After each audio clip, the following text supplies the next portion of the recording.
এটাই হচ্ছে সেই বড় কাটারা। এখন যেটা জামিয়া হুসাইনি আশরাফুল উলুম বড় কাটারা মাদ্রাসা আসে। তো আমি এর আগে দেখিয়েছিলাম ভিতরটা। আজকে আমি মূলত চকবাজারের কিছু দৃশ্য সামনে তুলে ধরবো।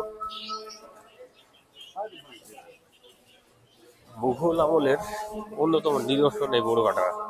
আমি এর নিচ দিয়ে যাচ্ছি এখন। এর নিচে খাবারের হোটেল রয়েছে, আর সামনে এই সোজা রোডটা কিন্তু বুড়িগঙ্গার তীরে গিয়ে ঠেকেছে। তো আমি এখন সেদিকে যাব।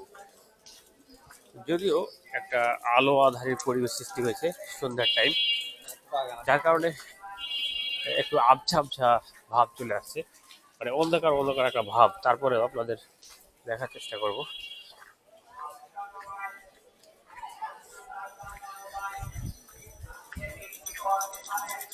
এদিক দিয়ে গেলে হচ্ছে ছোট কাটারা পড়বে। তো ছোট কাটারা বড় কাটারা মূলত আমি আগে দেখেছিলাম, এবং আপনাদের নিয়ে যাব সেই দিকে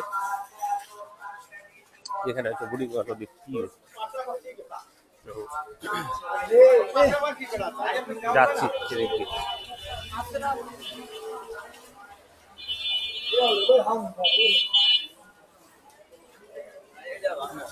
চকবাজারের এই গলিগুলো মূলত এগুলো হচ্ছে মূল রোড আর কি, মেন রোড।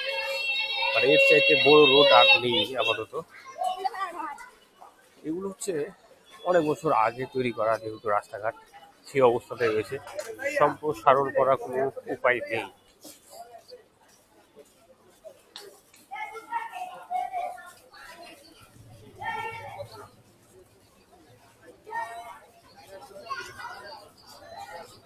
এই সোজা যে রোডটা, এই রোডটা হচ্ছে এটা চলে গিয়েছে সদর সদর ঘাট, অর্থাৎ বুড়িগঙ্গা নদীর তীরে গিয়ে।